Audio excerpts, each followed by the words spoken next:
4, 3, 2. And we are back at the island, and it is still hot in Texas, y'all. This is Benita, your favorite Capricorn. Cheryl in the house. And this is BJ. You know, I'm here with the girls. Kitchen Island Tea. Exactly. So we're excited to be back at the island. What's been going on, y'all? We're kind of excited. We got a guest, and maybe we should just get to our guest today. I agree. A very special guest. So is it on me? All right. Kitchen Island listeners, BJ, got it. Today on Kitchen Island Tea, we're going to highlight a young entrepreneur. He's the co-founder of not one, but 2 businesses. I am so excited, you all, because I believe his business journey will inspire other people to shoot for their dreams. And he's a graduate of Morgan State University with a Bachelor of Science degree in finance. So he's a native of Baltimore, Maryland, and now he resides in LA. So yes, this HBCU graduate has made a big impression on the world of business. And he's done it through technology, merchandising, and much more. So Kitchen Island Tea, join me in saying welcome to our featured guest, Brandon Davenport. Welcome, Brandon. Hello, how's it going? Great. Great. We're excited Awesome. to have you. Thank you for taking time out of your schedule to hang out with the ladies at the island. Well, thank you for inviting me. I feel honored. It's always nice to be asked to show up and talk and tell my story. So thank you for that. You're welcome. Another HBCU graduate. We just did an interview with 2 young ladies that had graduated from Prairie View and Prairie View University. And then myself, I graduated from Grambling State University. So I'm loving this HBCU connection. And me from Alabama State University. Yes, oh yeah, the HBCU love. Absolutely. Wow. I didn't go to one, but I went there and hung out with my friends. Exactly. Of course, you had to go to those homecoming games, Beverly. Oh yeah, everyone I could.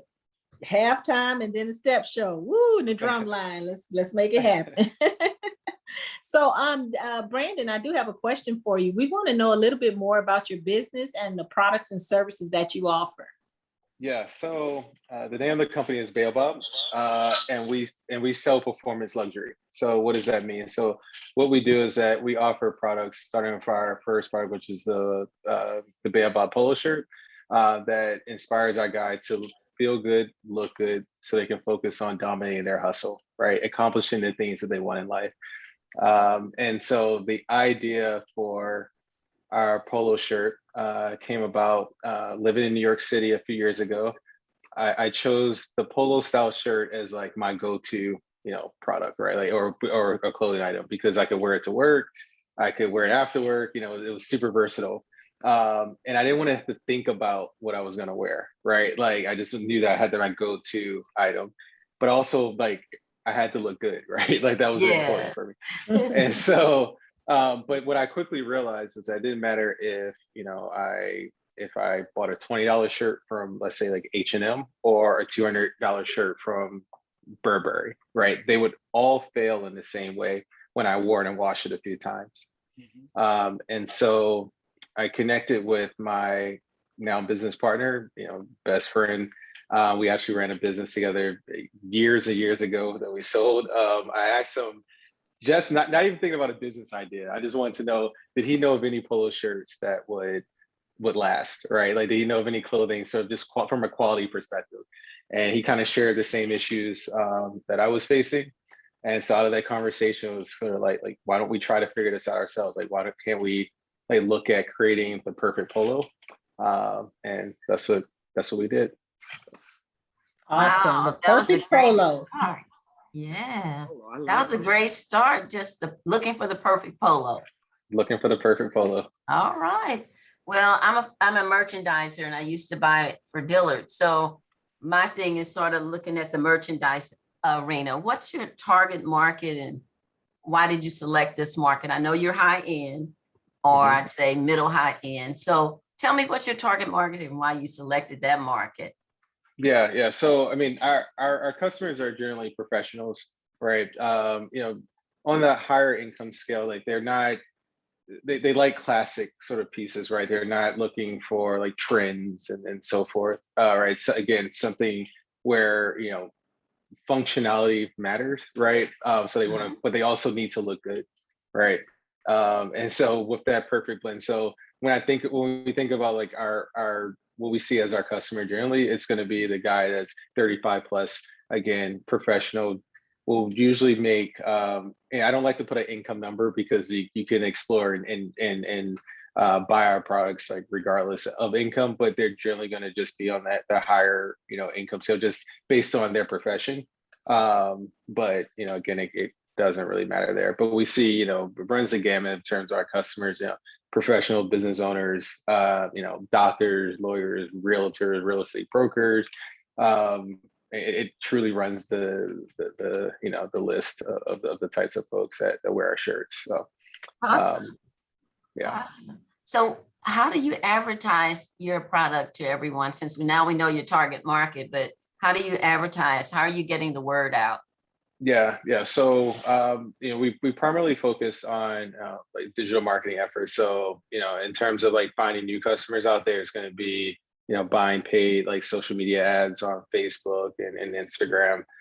We also have an email marketing campaign going. So people that we have their emails, they give it to us, they sign up for whatever, they are a customer already. Then we also like send emails out to remind them of different things, like just to stay top of mind. You know, and those are our biggest ways. You know, for us, well, I'll hold off on like sort of what sort of, you know, I guess help us sort of scale the company. But those are the ways that we currently do today. And then we sell primarily on our website. So that's baobabclothing.com. So we're direct to consumer. But we are considering, so looking at like the next stage of growth is to potentially look at some key retail partners that makes sense to place our shirts in. So that's on the table currently. We want to be able to tell people where to find your goods. So thank you. That's awesome. So baobabclothing.com. So I understand that you were on Shark Tank. Yes. How was that experience, and did it help to promote your brand? Yeah, I mean, the experience is surreal. It's everything you think it would be, and none of what you think it would be. It's all of it all at once. It's so originally when we first started the company, and I guess taking a step back with like what makes the Baobab perfect, is that we solve for a lot of like challenges and issues that like guys have, or people who wear polo shirts have with the polo shirt. So you know, those elements end up being, so it's resistant to fading, shrinking. It blocks liquid stains. It's antimicrobial, so you can wear multiple times without having to wash it, because it neutralizes odors. We designed a stay flat, no curl collar, so it prevents what we call like bacon collar, that like nasty, crispy looking, you know, collar. And then we've added some like cool features. So like underneath the shirt on the right hand side, there's a microfiber cloth that's hidden underneath, so you can use like wipe off your glasses, your smartphone, sunglasses, whatever, right? That's smart. Yeah. And so having all those features, then I'll take a sec. Then also we use Peruvian Pima cotton. So and it's organic. So you know, this is the best, strongest, but softest cotton available in the market in the world.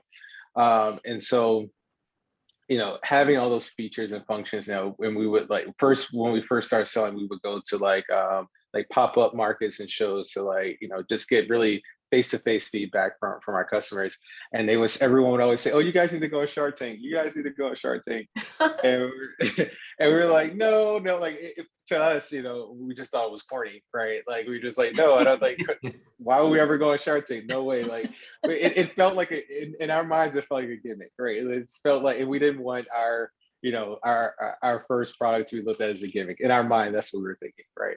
So you know, fast forward about a year, or a little less than a year after we first like launched our site, a friend of ours has a location in New York. It's called the Gentleman's Factory, where they were holding auditions for Shark Tank.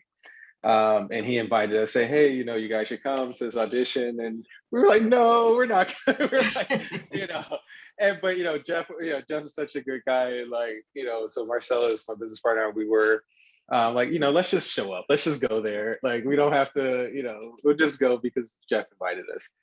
So, we went through the whole process. We auditioned. They called us back and said, "Hey, can you send us a tape?" And we're like, "Sure, fine, whatever. We can send you a tape." Like, like playing nonchalant. And we kept going through each stage of the process. And then we got the, request of like, "Hey, we'd love for you guys to come out to LA to record." And that's when it sort of got real. Like, oh wait, this could be huge, right? And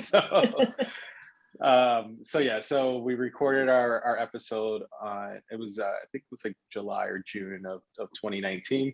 Mhm. They give you no sort of indication, like if you're actually even going to make it to the season. So they tell you like, hey, so I think it's out of 10,000 companies that audition, they choose 150 companies to record, and then I think it's 120 actually make the season. So there's a Wow. chance that, even if you record, you don't actually make it. And so, But you made it. but we did make it. We did. We did make it. Yeah. And they also let you know that they don't let you know when your episode will air until 3 weeks before your episode airs. So in terms of preparation, like we are, we're a physical goods company. There, for any physical goods company that's, about to be in front of 5 million people, right? Like, you want to make sure you have inventory. The good thing is that we, that was already in process. We did have that, but like, that's a stressful moment, not knowing when you're going to air, because you're like, okay, you want to be ready. But yeah, so we aired, and, it transformed our company, definitely overnight. So I'll say that all to say that, if you have the opportunity to go on Shark Tank, definitely go, regardless if you get an investment or not.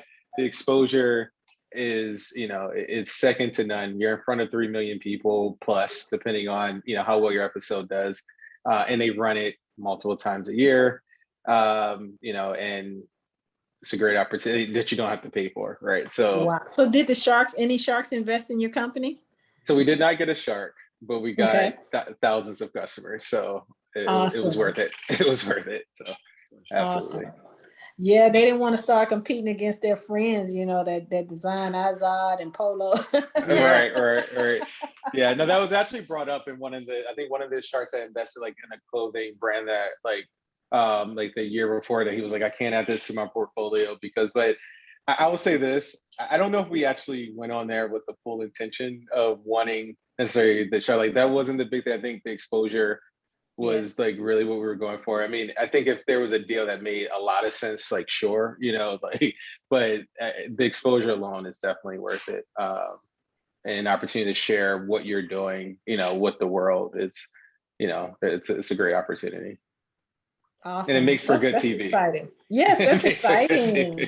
So it's stressful though. I'm gonna let you know it's stressful. I was gonna ask you, were you all really nervous or scared, or you just kind of like, we're gonna do this because you really weren't. You just want to make sure you don't make a fool of yourself, right? Again, like you're on there, you don't know having to, but like, I mean, I think naturally who we are, like, when I like myself and Marcel as my business partner, like we, we're confident, folks, right? So we're always going to sort of present that, but in the back of your mind, you're like, okay, like, did I knock out the park? Did I, I didn't make a fool of myself, that sort of thing. So it took me a while to watch the full episode. Like, just watching myself on TV, I was like, hearing my voice and so forth, but no, it was, again, a great experience, and I recommend it. But it helped us grow up overnight, for sure, from a company perspective. That's excellent. And fine. And we are back at the island, and we're having a good time with Brandon, who's out there in LA. Oh yeah, Brandon, it's exciting to hear about your experience on Shark Tank. And I still want to ask you again, were you scared? Were you No, really? I mean, I don't get scared. No. Okay. So this is Mr. Confidence. Right. That doesn't happen. But it was definitely exciting. It was definitely good. Again, worth the experience, worth the, the practice, and, and all the things. And then, of course, is worth again, I mentioned that our business grew up overnight. So there's a lot of it there's a stress that happens on the company, right? Like after, because you know, we weren't, you know, we didn't experience, you know, 1,000 sales in one day, right? We've never experienced it. So like how to handle that, right? And so in creating that sort of process and procedures had to happen, you know, quickly, right? And so, but you know, it's as an entrepreneur, as a business owner, you know, you pray for these moments, right? So you don't, you know, shy away or run scared, like, oh my God, I can't handle it. You figure it out. You just So do it. Yeah. you just do it, you figure it out. So well, I got another question for you. We've been talking about your business partner, or you mentioned him. So how did you guys meet, and what kept you all in business together even after you sold a company and then you started another one? What's that bond? I don't know. there? I'm crazy. I don't know. And you guys live in different cities, correct? Yeah. So we didn't always, you know, live in different cities. So Marcelo is my business partner. We actually met fresh out of school. He was a graduate of Hampton University, so another HBCU. Again, I was at Morgan State, and we worked in broadcast media together. So I was in television sales. He was in sales in radio sales, and there at my television station. Funny enough, his father actually was the former GM of the station that I worked at. And you know, while at working, training and so forth, like everyone always told me, oh, you have to meet, you know, our former GM, his son is in the market, you guys are the same age. And I'm thinking, like, who is it? Like, everyone would tell me this. I'm like, well, who is this guy? Like, no, he needs to meet me. Like, I don't need to meet him. Like, you know, like, you know. And so anyway, at some like random, you know, industry event, like in the city, in Baltimore at the time, like he was like the only other Black guy at this event, right? And so I'm like, oh, that has to be him, right? Like this is the guy that they're telling me I should meet. So, you know, I introduced myself, we kind of hit it off from there. You know, out of that, a friendship blossomed, and you know, he actually like brought an idea for our first company to me, and you know, I was like, yeah, let's do it. Like, it didn't take much for me to say, you know, yes, it made sense, and you know, that was sort of how like we became, you know, friends and then started our first company. Now, why we did it again, I think we're both crazy. But you know, but yeah, no, it's one of those things where it's like you sometimes you can't imagine doing like you know, something with someone else sort of thing. Like, you know, you build this such bond. Like I know what he's thinking, you know, before he thinks it, sort of thing, you know, because I've known him for so long, and had to, you know, from a business perspective also, like, and then we were like young, like you learn, like, or you build a bond that's like, you know, something that's far different than, you know, a regular friendship, right? Like, or friendship that exists outside of that sort of space, right? Like it's deeper than that. And so, you know, again, like when this sort of idea, we talked it through, and it's like, okay, yeah, let's do it again. Let's do this, you know, together. So that's what we decided. And it still works with you all in different cities? Yeah, I mean, so we live in a world that's, you know, set up to be remote now. I think that you just have to be thoughtful, right, and intentional in what you're doing, right. And there are times when we do need to get together, maybe for brainstorming, or just like sometimes you just need to feel like the vibe of the, you know, of the other person, and like kind of get like on the same wavelength. Then, you know, we fly, and we, you know, it's nothing to sort of like be in the same space. I think living like through an age of COVID, right, it's forced a lot of companies to realize that, right, like to figure out how do you be productive remotely, and so we're no different, right. But you know, it was always something where we thought about, like, you know, do we actually physically have to be in the same space? And no, we don't. But we did live in New York together when we started, you know, Baobab. We were both in New York City at the time. Wow. So just listening to you, I'm very inspired. And so my question is, from a young man's perspective in 2021, what advice do you have for other up and coming young Black men wanting to start their own business? So bless you for saying that I was still considered young. You are. You are. Bless you on that. I mean, I don't know if I can offer anything that they haven't heard before. I mean, just stick with it, do it, right? Like plan effectively, right? And just follow through. Like their ideas are a dime a dozen. Like I love the process of brainstorming, but nothing frustrates me more than a brainstorm that's just left empty, right? With actual like tactical actions and like a to do, okay, what's next? So, for someone who wants to start a business, you'll have a million-dollar ideas, right? Pick one of them and follow through on it. That's it. Okay. Okay.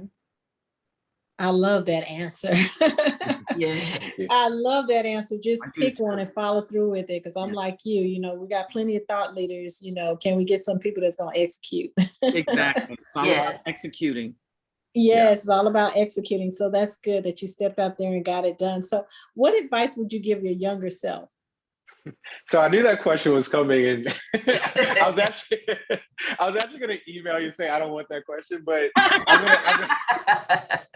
gonna take a Sorry. stab at it. No, it's totally fine. The reason why it's hard for me because I mean, Because you're still young. Is that well, yeah, there you go, my younger self. I was fortunate enough. Like I didn't grow up like needing anything. Like I didn't grow up like in an environment that was like detrimental to my safety. Like middle class family. Like I had what I needed, now was what I wanted, but like and so there wasn't those like a level of stress in my life in that sense. So I think that the things that I would sort of tell, I guess, my younger self is to come into myself a lot faster, like to fully accept, right, the like all the things or all of who I am versus like trying to like be cool a bit or like I've never been a person that's like always about going to the crowd, but like sometimes like I think being young you try to like maybe like pivot a bit or like try to like fit in a little, a little bit, and like no like I think that's a huge waste of time. And so I think telling my younger self would be just to fully accept all the things that you are and be yourself. Something I'm very comfortable in like today, but it probably took me just a little bit to get there. Well, that's great advice for yourself. I'm glad you didn't skip that question. Oh, thank you. I love it. Our listeners will love it too. It's a good reminder. It is. It is. So how did Morgan State University, which is historically Black university, prepare you for your career? Yeah. I know it wasn't those halftime shows. It was not. I was actually going to tell you not to ask this question too. Too late. Too late. I like a little controversy. So, okay. Let's see which route I go. So, I mean, in terms of how it prepared me to my career, I mean, I think there's I guess I have two answers to this question. I think that I was prepared extremely well for post college experiences, right? The things that I learned, and I think it was a lot more outside of the classroom, just the experience, right? Of in an HBCU and learning how to be resourceful, and trying to figuring things out. But you also had people in that environment who like genuinely cared about like your next, your matriculation and wanted to see you grow. It wasn't always easy. I mean, and so one of the reasons I didn't want to like tell the story because I didn't want to like pull the sheets back and expose like HBCUs have a lot of issues, right? But I think that's also, I shouldn't even say that. That's a general statement. There were a lot of issues that I experienced that like sometimes you wish you didn't have to experience. A lot of times like administrative like challenges, right? Like that you're just like, why are we experiencing this? But at the same time, I think it also built character, right? I joke with my friends like today, like, they have kids and they're like, would I send my kids to, Morgan or to another HBCU because I don't want them to experience some of those things. And like, yeah, well, like, look, you turned out really well. You're a doctor now. And they agree, right? Like the level of care of handling, like to get them to that next level was there was there for them, right? And so I will say this with an HBCU, the challenges that exist living in a city like Baltimore. So the world doesn't exist like it does in an HBCU, right? Mhm. So like once you go Yes. into the outside world, you're gonna be mixed with everyone. There's a and most of the time you'll look around like everyone. They're not gonna look like you, right? Um, I would say living in Baltimore at the time, that's not always the case because Baltimore's like 70% black, but so even post graduation, like, in my job, like they actually helped me out a lot. But yeah, so like, working in New York City and like, you look around, no one like in my profession, it was rare to work with people who, who look like me. And so I would say, for HBCUs, one of the challenges that I think that they can solve for students is to find some way to I guess help expose them to what the world will actually look like from a professional standpoint post graduation. And so I don't know if that looks like doing some type of like exchange program or something with a non historically black college or something, but I think that is critical. And I hear that with other HBCU grads, it's like there's sometimes a challenge of like, how do I fit in this environment? How do Because it you wasn't like, assimilate? how Yeah. do you assimilate, right? Mhm. And the question is like, do you have to assimilate to it, or like, do you just have to figure out how to wear the mask? Like, I don't know, like in that moment or whatever it may be, but like, it's not taught, right? And you're actually taught at HBCU to not ever wear it, right? So, Right. You and taught to so be yourself, right? right, to be yourself, right? And then you go into these environments and they're like, oh wait, like you're yourself, like yeah, And and they you're can't trying to relate to figure that out. yourself. Yeah. And you have to try Exactly. and navigate what's the best of yourself for this particular organization. Yeah, exactly, Totally exactly. understand. Yeah. Yeah. Yeah, that was a tough one for you. I'm glad you took some time on expounding on that. Yes, yes, yes. And Cheryl, if you remember, our guest from the last episode said something very similar. So we can Yes. relate to that. They also brought up the challenges that they had at HBCU, but also the joy and the pride that they had from Absolutely. going there and graduating from a HBCU. It helped them to have, build their character and have high self-esteem. That was one of the things they talked about. And both of these young ladies are engineers. One is a mechanical engineer, one is a chemical engineer. And they started their own company similar to your clothing line, but it's workout clothing. Okay, okay.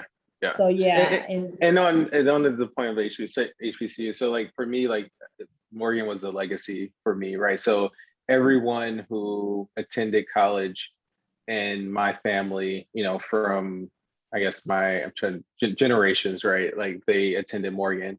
And so like it was almost I didn't have to think about like this is where I wanted to go. I had other I guess schools that I looked at, but like when I thought about the heritage that, in that and attending the school, it made a lot of sense to me. And I'm glad I made that decision. That's awesome. So I have another question for you. I hope this is not another one that you want to avoid. I think it was only two. I think we covered them. So when you were a little boy, what did you want to be when you grew up? Yes. So is that an okay question, Brandon? Yeah, that is okay. That is okay. But my PR rep didn't realize that one. No. I usually ask all of our guests that. Yeah. And the reason why I didn't like reach out for those other two, they say no, is because like my goal is to be as authentic as possible, right? Not as possible to be authentic. And so while those might be like tougher questions that may or may not resonate with some folks, I think again, being my authentic self and sharing that is what matters most. So that's why I didn't say don't actually ask me those questions. So for this particular question, yeah, I can definitely answer that. So I went on a journey. I wanted to be an OBGYN at first. Yeah, as a kid, that's what I wanted to be. I thought delivering babies, it's a miracle, right? To bring babies into the world. Then from there, I wanted to be an attorney. And then I don't know where, well, I always had sort of this idea of like a business and wanting to like build something. So even with like being an attorney and like thinking about being a doctor, like it was always like, well, you know, do I like, you know, have a huge practice and like just thinking through that. I don't know why I worried myself as a kid thinking these things out. But and then you know, somewhere along the line I read a book, Why Should White Guys Have All the Fun? And it's a story about Reginald F. Lewis and his journey becoming, you know, well, into finance and into being a corporate raider and making this like huge conglomerate company. And so from there, that inspired me to, you know, look at finance and you know, at first I had this like thought of going on Wall Street and so forth. And so but that's how I sort of like navigated through, you know, from wanting to be an OBGYN to like graduate with a degree in finance. All right. Awesome. That is awesome. Well, you have inspired me today. I know our listeners are going to be inspired also. Can you let our listeners know again the website or any other social media that they can reach out to you and your company and buy your products? Absolutely. So if you're interested in purchasing the Perfect Polo for either yourself or someone special in your life, please visit us on our website at www.Baobab Clothing. I'll spell it for you. That's BAOBAB clothing.com. You can also, you know, follow us on IG, on Instagram at our handle is at Baobab Polo. And then also same for Facebook as well. So I'd love for you to join the Baobab family. So now, we want to join. You don't have to worry about that. Absolutely. A quick question. So are the polos all for men? Well, no. So we have customers that, you know, are both men and women. And then I would say a majority of the women who do purchase for, you know, the guy in their life, but we do have a good number of customers women that purchase for themselves. So, but the style, the cut, we kind of consider like it's a masculine cut, so to speak. So it's like going to be a little bit wider. It's not going to be like, depending on how you want to wear it, but yeah. So if you think about the cut of the shirt. Okay. Okay. Yeah. Cool. That's awesome. I'm excited. I cannot wait to go order one for my husband. Hopefully there's one in blue. Yes, there's one in blue, and there's one for you. I love it. All right. I'm gonna order myself one too. I like that. I like I don't need mine cut slim in the waist anyway, so we're good. Not after the pandemic. No, we need a little room. Right. Yeah, I don't need my rolls to be showing. We actually designed it to hide a lot of that. We made it come out just a little bit in the waist, so that it doesn't, because I keep a nice winter body all year round. So. I like that. So that's perfect for us gals that's on the phone. So we're gonna probably order one for ourselves too. Absolutely. Yes. Absolutely. Well, it's been a joy having you here, Brandon, with us, taking time out of your schedule. Our listeners are going to be inspired, especially our young men. And what I want to say to you is to keep on keeping on, keep inspiring, keep moving forward, keep reaching for the stars. Thank you. Thank you for having me. I appreciate it. Yeah. Thank you, Brandon. Thank you. And I am ordering my shirts right now. Yes. Awesome. Thank you. Okay, well, ladies and gentlemen, it's been real, and we will see you guys on the flip side. Bye-bye. Bye-bye. Bella. Bye.